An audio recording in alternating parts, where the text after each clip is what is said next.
राजेश के शरीर से जब लैलावती का शरीर टकराया तो राजेश ने अपने आप को स्वर्ग में महसूस किया। उसने लैलावती को बड़ी मजबूती से अपनी बाहों में भर लिया। लैलावती ने राजेश को 3 बोसे दिए तो राजेश बिल्कुल पागल हो गया। वो इतना मस्तूर हो गया कि उसकी समझ में ना आई कि वो कहाँ है और क्या कर रहा है। लैलावती ने 4था बोसा राजेश को और फिर अपना मुंह आहिस्ता आहिस्ता उसकी शह रग की तरफ बढ़ाने लगी। राजेश को लैलावती की बिगड़ती हुई शक्ल नहीं दिखाई दे रही थी। लैलावती ने जब अपना मुंह खोला तो 2 नोकीले और लंबे दांत खुद ब खुद ही बाहर आ गए। लैलावती ने राजेश की गर्दन पर अपनी गिरफ्त मजबूत करके एकदम अपने नोकीले और खौफनाक दांत उसकी शह रग में गाड़ दिए और चप्पड़ चप्पड़ की तेज आवाज के साथ राजेश का गरम गरम खून अपने मैदे में उतारने लगी। अस्सलामु अलैकुम दोस्तों, पेशे खिदमत है आज की हॉरर स्टोरी हवेली का खंडर एपिसोड नंबर 7। पूरे राय सिंह नगर में सिर्फ एक शख्स था जो काला जादू जानता था। उसका नाम स्वामी भैरवनाथ था। राजा बलबीर सिंह को शक हुआ कि कहीं स्वामी भैरवनाथ ही जादू ना कर रहा हो, लेकिन फिर उसे ख्याल आया कि स्वामी भैरवनाथ ऐसा नहीं कर सकता, क्योंकि इससे पहले वो भी हमारे दरमियान ही रहता था, यानी राय सिंह नगर में रहता था और उसने कभी किसी को कोई तकलीफ नहीं पहुंचाई थी। अगरचे स्वामी भैरवनाथ गुस्से का बहुत सख्त और अपनी हट का पक्का था, लेकिन उसने किसी शख्स को कभी कोई नुकसान नहीं पहुंचाया।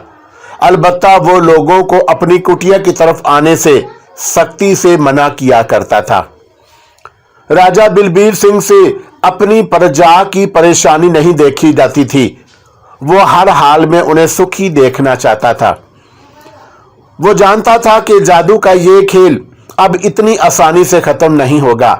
जादू का तोड़ के लिए अब किसी जादूगर से मदद लेनी पड़ेगी।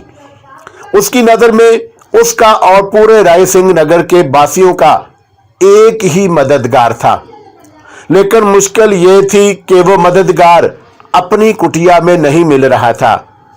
लोगों ने राजा बलबीर सिंह से कहा कि हम सब मिलकर स्वामी भैरवनाथ की तरफ चलते हैं और अगर वो अपनी कुटिया में ना हुआ तो हम मिलकर उसे तलाश करेंगे। लेकिन राजा बलबीर सिंह ने उन्हें सख्ती से मना कर दिया कि स्वामी भैरवनाथ की कुटिया की तरफ कोई ना जाए, क्योंकि पहले ही एक शख्स को भेजकर मैं बहुत बड़ी गलती कर चुका हूं। स्वामी भैरवनाथ को यह बात बहुत बुरी लगी है कि मैंने उन्हें संदेशा देकर क्यों बुलाया है। मुझे तो खुद चलकर उनकी तरफ जाना चाहिए था। राजा बलबीर सिंह की बात सुनकर प्रजा बहुत परेशान हो गई कि अब क्या होगा। अब तो शायद ही स्वामी भैरवनाथ उन लोगों की सहायता करे, लेकिन राजा ने उन्हें हौसला दिया कि सब ठीक हो जाएगा। मैं आज फिर स्वामी जी की तरफ जाऊंगा। राजा प्रजा से वादे के मुताबिक दोपहर को फिर स्वामी भैरवनाथ की कुटिया पर पहुंच गया, लेकिन आगे कुटिया खाली ही पड़ी थी। राजा बलबीर सिंह ने कुटिया के इर्द गिर्द टहलकर स्वामी जी के आने का बहुत इंतजार किया, लेकिन यूं लगता था जैसे स्वामी जी अपनी कुटिया ही छोड़कर कहीं चले गए हों। राजा बलबीर सिंह को अपनी इस बेबसी पर रोना आ गया, लेकिन वो कुछ नहीं कर सकता था। इंतहाई पसमुर्दगी के आलम में वो अपनी हवेली में वापस आ गया। उसे शक हुआ कि 2 ही बातें हो सकती हैं, या तो स्वामी भैरवनाथ मुझसे बहुत खफा है, या फिर वो कुटिया छोड़कर किसी दूसरी जगह चला गया है, क्योंकि इससे पहले स्वामी भैरवनाथ अपनी कुटिया के इर्द गिर्द ही रहा करता था। पिछली रात के वाकये की वजह से लोग बहुत डर गए थे, इसीलिए आज रात राय सिंह नगर का एक शख्स भी अपने घर से बाहर ना निकला। सब अपने अपने घरों में ही दुबके बैठे रहे। लैलावती काली साड़ी पहने खरामा खरामा चलती हुई बूरा नदी के पार पर पहुंची। आज चांद की चांदनी तकरीबन ना होने के बराबर थी। लैलावती ने सर उठाकर आकाश की तरफ देखा। शायद वो कुछ महसूस कर रही थी या फिर कुछ देख रही थी, कुछ ऐसा जिसे आम आंख नहीं देख सकती। थोड़ी दूर यूं ही आकाश की तरफ देखने के बाद वो नदी का पार पार करके राय सिंह नगर की आबादी की तरफ जाने लगी। लैलावती बेखौफ आबादी की तरफ बढ़ती जा रही थी। हवा बहुत तेज थी, जिसकी वजह से उसकी साड़ी इधर उधर हवा में लहरा रही थी। साड़ी के नीचे लैलावती ने लंबी और खौफनाक कटार छुपाई हुई थी। सारे राय सिंह नगर पर मौत की सी खामोशी छाई हुई थी। यूं लगता था जैसे इस नगर में कोई इंसान रहता ही ना हो।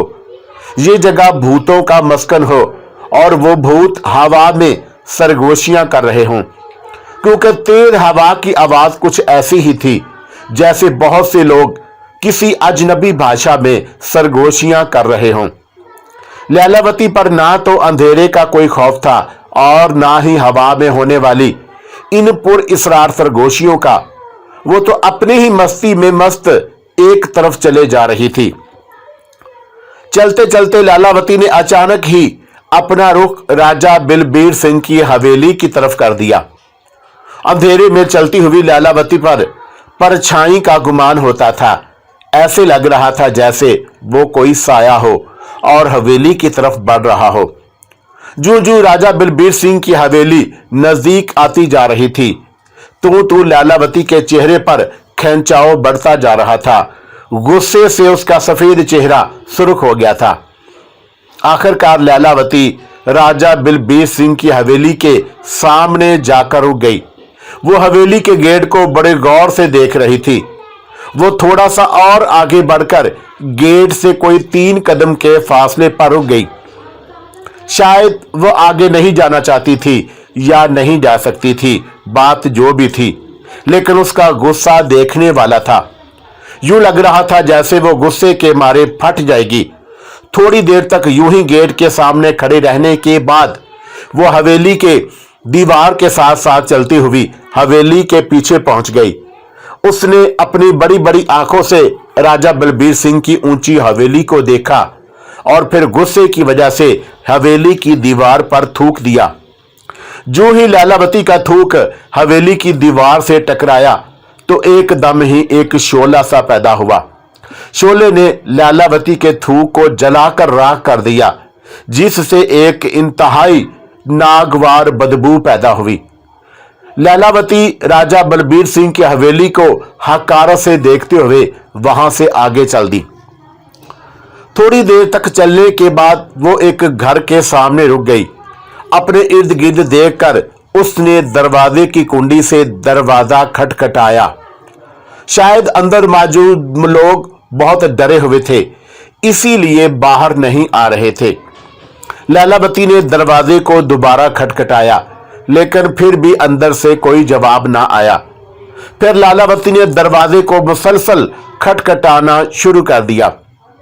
थोड़ी देर के बाद दरवाजे के पीछे से एक डरी डरी मर्दाना आवाज आई, कौन है? भाई दरवाजा खोलो, पांत हूं, लैलावती ने जवाब दिया। क्या तुम अकेली हो या तुम्हारे साथ कोई और भी है? अंदर से पूछा गया। अरे भाई मैं बिल्कुल अकेली हूं, तुम दरवाजा तो खोलो। बड़ी हैरानी की बात है, एक अकेली नारी और इस वक्त अंदर से दरवाजे की जंजीर गिरने की आवाज आई और साथ ही दरवाजा भी खुल गया। एक शख्स हाथ में लालटेन पकड़े हुए बाहर निकला। उसने अपना लालटेन वाला हाथ ऊपर उठाकर लैलावती के चेहरे को देखा तो बहुत हैरान हुआ। शायद वो समझा कि आकाश से कोई अप्सरा उतर आई है। वो इतना हुस्न देखकर बौखला गया और बोला, आप कौन हैं? भाई नारी हूं, क्या तुम्हें नजर नहीं आ रहा? हाँ, पर मेरा मतलब है इतनी रात को। भाई मुझे अंदर आने दोगे? यहां मुझे बहुत सर्दी लग रही है। आ जाओ। उस शख्स ने लैलावती को दरवाजे के अंदर करके फौरन कुंडी लगाई। लैलावती ने देखा कि सामने वाले कमरे के दरवाजे में 3 औरतें खड़ी उसी को देख रही थी। उन तीनों में एक औरत बहुत बूढ़ी थी, एक 18-19 साल की लड़की, जबकि एक 35-40 साल की औरत थी जिसके हाथ में भी एक लालटेन पकड़ी हुई थी। शायद इस घर में सिर्फ एक ही मर्द था। अगर कोई और मर्द होता तो वो भी दरवाजे तक जरूर आता। लैलावती खुद ब खुद ही आगे बढ़कर उन तीनों औरतों से मिली। औरतें उसे अपने साथ लेकर कमरे में गईं, तो बाहर वाले शख्स ने कमरे में दाखिल होकर अंदर से कुंडी लगा दी। लैलावती फौरन समझ गई कि खौफ की वजह से ये सब लोग एक ही कमरे में दुबक कर बैठे हुए हैं। जब लैलावती एक चारपाई पर बैठ गई तो बूढ़ी औरत बोली, बेटी कौन हो तुम और इस वक्त कहां जा रही हो? बस माता जी क्या बताऊं, बड़ी मुश्किल से जान बचाकर यहां पहुंची हूं। क्यों, ऐसी भी क्या बात हो गई? माता जी, मैं हनुमानगढ़ से जोधपुर जा रही थी और जब मैं हवेली वाले खंडर के पास पहुंची तो मुझे खंडर में से किसी के चीखने की आवाज आई। यूं लग रहा था जैसे किसी नारी को कोई मार रहा है। मैंने सोचा कि देखूं तो सही ये किस नारी पर अन्याय हो रहा है। मैं डरते डरते खंडर की तरफ बढ़ने लगी। अभी मैं कोई चंद कदम ही आगे बढ़ी थी कि दूर खंडर की एक भेद के दीवार के पास मुझे बहुत बड़ी परछाई दिखाई दी। मुझे यूं लगा जैसे वो परछाई मेरी तरफ ही आ रही हो। मैं डर के मारे वहां से इतनी तेज भागी कि पीछे मुड़कर भी ना देखा। माता जी, बड़ी मुश्किल से मैं आबादी तक पहुंची हूं। अगर मैं हनुमानगढ़ की तरफ भागती तो शायद वो परछाई मुझे पकड़ लेती, क्योंकि हनुमानगढ़ काफी दूर है और मैं इतनी ज्यादा नहीं भाग सकती थी। बेटी, क्या वो परछाई तुम्हारे पीछे भागी थी? पता नहीं माता जी, मैंने पीछे मुड़कर देखा ही नहीं। मैं तो बस किसी तरह आबादी तक पहुंचना चाहती थी, क्योंकि मैंने अपनी एक गवैया से सुना था कि भूत प्रीत केवल वीरानों में ही रहते हैं और आबादियों की तरफ नहीं जाया करते। बेटी, सुना तो तुमने ठीक ही है, परंतु आजकल भूत प्रेत आबादियों में आ जाया करते हैं। हाय राम, ये क्या कह रही हैं माता जी आप? हाँ बेटी, सच कह रही हूं। अब देखो ना आजकल क्या अन्याय हो रहा है। क्या हो रहा है माता जी? कुछ तुम्हें कुछ नहीं मालूम? बूढ़ी औरत बड़ी हैरानी से पूछा। क्या माता जी, आप कुछ बताएंगी तो मालूम होगा ना। माता जी, अगर उसे कुछ नहीं मालूम तो आप भी उसे कुछ मत बताएं। ख्वाह मख्वाह ही ये बेचारी भी डर जाएगी। जवान लड़की ने कहा। लैलावती ने उस लड़की की तरफ देखा तो उसे वह बहुत अच्छी लगी, क्योंकि उसकी रगों में जवान खून दौड़ रहा था। लैलावती ने बात को मजीद बढ़ाते हुए कहा, माता जी, आप मुझे सब कुछ बता दें, मैं डरने वाली नहीं हूं। नहीं बेटी, कामनी ठीक ही कहती है, तुम ख्वाह मख्वाह में ही डर जाओगी। अरे नहीं माता जी, आप बताएं, मैं बिल्कुल नहीं डरूंगी। अरे दीदी, कहा जो है कि आप डर जाओगी, लड़की ने बड़े प्यार से कहा। तो लैलावती को वो लड़की कामनी और भी अच्छी लगने लगी। क्यों डर जाऊंगी? अभी तो मैं खंडर के पास से होकर आई हूं। होकर नहीं आई हैं, बल्कि भाग कर आई हैं। अगर आपको मेरी बात पर यकीन नहीं आ रहा तो अपने पांव को देख लीजिए, जो इस बात का मुंह बोलता सबूत है। अरे कामनी, जूते तो मैंने खुद उतार कर फेंके थे, क्योंकि जूतों की वजह से मुझसे भागा नहीं जा रहा था। हाँ जी बिल्कुल, जूते तो आपने खुद उतारे थे। आपको तो यह भी याद नहीं होगा कि आपने जूते कहां उतारे थे। क्यों, मैं सच कह रही हूं ना। मुझे वाकई ही नहीं याद कि मैंने जूते कहां उतारे। यही तो मैं कह रही हूं, कामनी ने लैलावती का हाथ पकड़ते हुए कहा। लैलावती को कामनी की ये अदा भी बहुत अच्छी लगी। लैलावती को कामनी की रगों में दौड़ते हुए खून की खुशबू आने लगी। उसने कामनी के कंधे पर हाथ रखकर कहा, तुम मुझे बहुत शरारती दिखाई देती हो। आप भी कुछ कम शरारती नहीं हैं, जो अभी तक अपना नाम ही नहीं बताया। अरे तुमने पूछा कब है? लैलावती ने कामनी को अपनी बाहों में लेते हुए कहा। अब तो पूछ लिया ना, तो हम भी तुम्हें बताई देते हैं कि हमारा नाम लैलावती है। अरे ये तो बड़ा ही सुंदर नाम है, बिल्कुल आपके मुख की तरह। तुम्हारा नाम भी कुछ कम सुंदर नहीं है। अरे लैलावती, तुम भी किस ठोक की बातों में आ गई हो? छोड़ो इसकी बातों को, ये तो हर वक्त कुछ ना कुछ बकती ही रहती है। तुम ये बताओ कि भोजन भी किया है कि नहीं? माता जी, मैं घर से भोजन करके चली थी। बेटी, इतनी रात को तुम्हें घर से निकलने की जरूरत ही क्या थी? बस माता जी, सुबह ही सुबह जोधपुर से संदेशा आया कि मेरी माता बहुत बीमार हैं। घर के काम काज जल्दी जल्दी खत्म किए कि पति देव आएंगे तो मैं तुरंत उनके साथ जोधपुर चली जाऊंगी। परंतु वो रात को वापस आए। मैंने उन्हें जोधपुर चलने को कहा तो वो बोले कि मैं इस वक्त बहुत थका हुआ हूं, सुबह तो माता जी को देखने चलेंगे। वो तो भोजन करके सो गए, परंतु मेरा मन बेअक्ल होने लगा और मैंने अपने पति देव को बताए बगैर ही घर से निकल आई। मुझे क्या मालूम था कि खंडर से मेरे पीछे कोई परछाई लग जाएगी। बेटी, आग तो खैर हो गई सो हो गई, परंतु आगे से ख्याल रखना, तुम्हारे जैसी सुंदर नारी को इतनी रात गए बाहर नहीं निकलना चाहिए। पर क्यों माता जी? अरे तू बहुत भोली है, तू नहीं जानती कि इस संसार में कैसे कैसे राक्षस मौजूद हैं। अच्छा माता जी, आगे से ख्याल रखूंगी। अब तू इस चारपाई पर सो जा, हमें पता नहीं नींद आती भी है कि नहीं। क्यों माता जी, आपको नींद क्यों नहीं आती? अरे दीदी, जब तुम सुबह यहां से जाने लगोगी तो हम तुम्हें सब कुछ बता देंगे। फिर भी कुछ तो बताओ, लैलावती ने बड़ी मासूमियत से कहा। नहीं, बिल्कुल नहीं, इस वक्त हम आपको कुछ नहीं बताएंगे और अब आप खामोशी से लेट जाएं। मैं भी आपके साथ ही यहां लेटती हूं। कामनी ने लैलावती को जबरदस्ती उसी चारपाई पर लेटा दिया जिस पर कामनी और लैलावती दोनों बैठी हुई थीं। बूढ़ी औरत कामनी की दादी थी, जबकि मर्द पिता और जवान औरत माता थी। थोड़ी देर के बाद सब लोग अपनी अपनी चारपाइयों पर लेट गए। लैलावती ने झूठ मूठ की आंखें बंद की हुई थी। वो इस इंतजार में थी कि कब ये लोग सोएं और कब मैं अपनी कार्रवाई शुरू करूं। कामनी लैलावती के साथ यानी उसी चारपाई पर जवानी की मस्त नींद सो रही थी।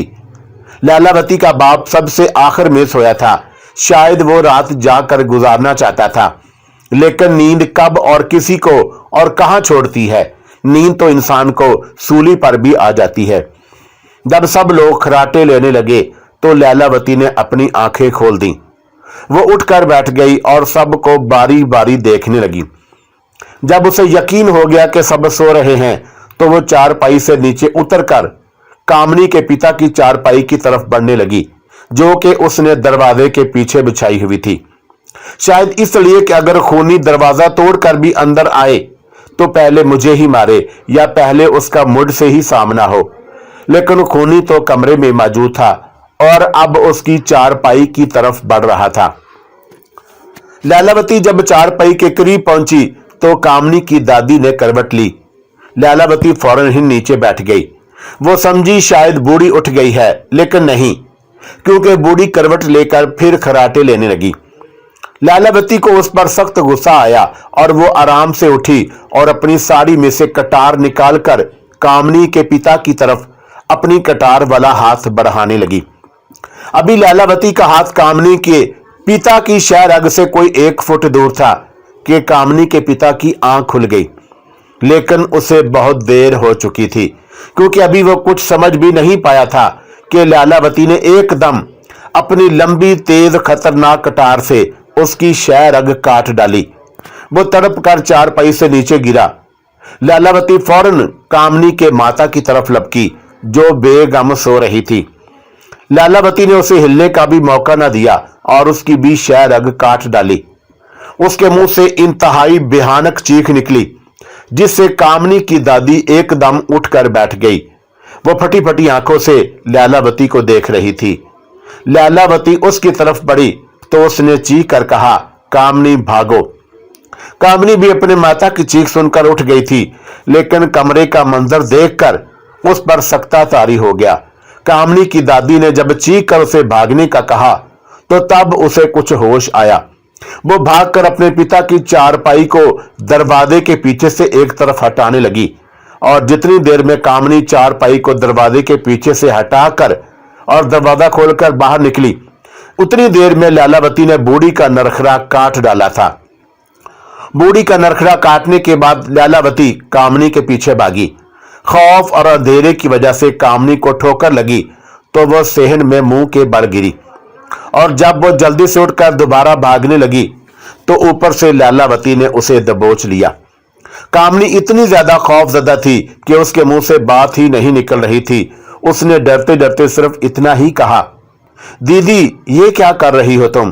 क्या कि लैलावती ने उसे सेहन में गिरा लिया। लैलावती ने कामनी की बगलों के नीचे से अपने हाथ डालकर उसे अपनी बाहों में मजबूती से जकड़ लिया। कामनी को कुछ समझ नहीं आ रही थी कि लैलावती क्या करना चाहती है। वो लैलावती की बाहों में कसमसाने लगी। लैलावती ने कामनी की गर्दन को चूमना शुरू कर दिया। कामनी को लैलावती के इस अमल से सख्त कोफत हो रही थी, लेकिन उसे क्या मालूम था कि लैलावती ये हरकत क्यों कर रही है। वो तो अंधेरे की वजह से लैलावती की शक्ल भी नहीं देख सकती थी, जो अब लम्हा बेलम्हा बदलती जा रही थी, क्योंकि लैलावती ने अपना मुंह खोलना शुरू कर दिया था। जब लैलावती की शक्ल मुकम्मल तौर पर बिगड़ गई तो उसका मुंह भी पूरा खुल गया, जिसमें 2 लंबे नोकीले चमकदार दांत दिखाई दे रहे थे। लैलावती ने एकदम तड़पती हुई कामनी की शह रग में 2 दांत गाड़ दिए। कामनी को यूं लगा जैसे उसकी शह रग में 2 दहकते हुए अंगारे दाखिल हो गए हों। वो एकदम तड़प कर उछली, लेकिन लैलावती ने उसे ज्यादा उछलने ना दिया और चप्पड़ चप्पड़ की तेज आवाज के साथ कामनी का गरम गरम लहू अपने मैदे में उतारने लगी। जब तक कामनी में दम रहा वो दीदी दीदी करती रही, लेकिन लैलावती को तो जैसे कोई आवाज ही नहीं आ रही थी। वो कामनी की शह रग से अपना मुंह नहीं हटा रही थी। लैलावती ने कामनी की शह रग से उस वक्त अपना मुंह हटाया जब वो बिल्कुल मरने के करीब थी। लैलावती ने कामनी की कुर्ती फाड़कर एक तरफ फेंकी और उसकी उभरती हुई जवानी के साथ खेलने लगी। उसका हाथ तेजी से हरकत कर रहा था। शायद उसने ऐसा गुदराया हुआ शरीर पहली बार देखा था, तभी तो वह बस करने का नाम नहीं ले रही थी। जब लैलावती का जी कामनी के गुदराए हुए शरीर से भर गया तो उसने कामनी का लहंगा भी उतार कर फेंक दिया।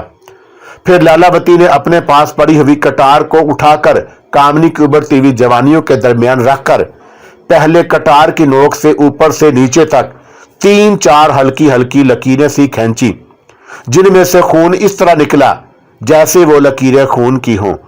लकीरें खींचने के बाद लैलावती ने कटार दस्ते तक कामनी के सीने में उतार दी। उसने आखिरी हिचकी ली और दम तोड़ दिया। जब उसका सर एक तरफ को ढलका तो उसके मुंह से थोड़ा सा खून बाहर निकला। लैलावती ने फौरन उस खून को अपनी जीभ से चाटकर अपनी कटार को कामनी की जांघिया से साफ करके अपने लंबे लंबे खतरनाक नाखूनों से उसका मुंह इस तरह कर दिया जैसे चबाकर थूकी हुई गोश्त की बोटी। आखिर में लैलावती ने कटार को अपनी साड़ी में छुपाकर कामनी की लाश को अपने कंधे पर डाला और बाहर वाले दरवाजे की जंजीर गिराकर शमशान घाट की तरफ चल पड़ी। कामनी की लाश को शमशान घाट में फेंकने के बाद लैलावती ने एक तौबा शिकन अंगड़ाई ली और खंडर की तरफ चल पड़ी। राज्यसभा में मौजूद हर शख्स गहरी सोच में डूबा हुआ था। एक पूरे परिवार को रातों रात ही किसने खत्म कर दिया था। खूनी ने अपने पीछे कोई निशान भी नहीं छोड़ा था जिससे खोजियों को उस तक पहुंचने में कुछ मदद मिलती। राजा बलबीर सिंह ने तो लोगों को अपने अपने घरों में अंदर रहने के लिए इसलिए कहा था ताकि वो आग के गोलों से महफूज रह सके, लेकिन शायद वो भूल गया था कि खूनी घरों के अंदर घुसकर भी खून कर सकता है, जैसे उसने भेरवी और गंगाधर का खून किया था। राजा बलबीर सिंह और उसके सारे दरबारी यही सोच रहे थे कि अब प्रजा की जानें किस तरह बचाई जाएं। एक मंत्री बोला कि हमें हनुमानगढ़ या किसी और रियासत में से कोई ऐसा आदमी ढूंढ कर लाना चाहिए जिसे काली विद्या या काला जादू आता हो, क्योंकि हम इंसानी ताकत से अपने नादीदा दुश्मन को नहीं मार सकते। पिताजी, मैं तो कहता हूं कि हवेली वाले खंडर को ही गिरा देते हैं, जगजीत सिंह ने कहा। नहीं महाराज, हमें एकदम ही इतना बड़ा कदम नहीं उठाना चाहिए, गनोनत ने कहा। क्यों नहीं उठाना चाहिए? यह सब उसी खंडर में से हो रहा है। जितनी जल्दी हम उस खंडर को गिराएंगे उतनी ही जल्दी हमारी जान इस अजाब से छूटेगी। महाराज, आप ठीक कहते हैं, परंतु हमें फिर भी किसी बुद्धिमान से सलाह कर लेनी चाहिए। तो क्या हम बुद्धिमान नहीं हैं? महाराज, मेरा मतलब है कि किसी स्वामी, किसी पंडित या किसी साधु सनत किस्म के पुरुष से। हाँ जगजीत सिंह, ये गनोनत ठीक कह रहा है। अगर हमने एकदम ही खंडर को गिरा दिया तो हो सकता है कि कोई आत्मा या भूत प्रेत हमारा बैरी हो जाए। पिताजी, आप भी कमाल करते हैं। पहले वो कौन सा हमारा मित्र है? उसी ने तो भाई करनील सिंह का वुद्ध यानी कत्ल किया है। फिर भी जगजीत सिंह, ज्यादा अतौली अच्छी नहीं होती। पिताजी, फिर आप ही बताइए कि हमें क्या करना चाहिए। मेरा ख्याल है मंत्री की बात पर अमल करना चाहिए और इसी वक्त किसी को हनुमानगढ़ भेजकर मालूम कर लेना चाहिए कि आया उधर कोई ऐसा स्वामी या पंडित है जो काली विद्या जानता हो। अगर हुआ तो फिर हम खुद उसको बुलाने के लिए जाएंगे। पिताजी, मेरा ख्याल है कि इर्द गिर्द की दूसरी रियासतों में भी हमें अपने आदमी भेजकर वहां पर मौजूद काली विद्या जानने वालों के बारे में मालूम कर लेना चाहिए, ताकि हनुमानगढ़ से नाकामी की सूरत में हम दूसरी जगह से किसी मंत्री जादूगर को बुला लें। हाँ, तुम्हारी ये बात ठीक है। हम अभी अपने आदमी रवाना करते हैं। राजा बलबीर सिंह ने फौरन ही अपने इर्द गिर्द की रियासतों में अपने आदमी भेज दिए। वो दूसरी रियासतों के राजों को यह संदेशा भी भेज सकता था कि अगर आपकी रियासत में कोई विद्या जानने वाला पुरुष मौजूद है तो कृपा करके उसे राय सिंह नगर में भेज दें।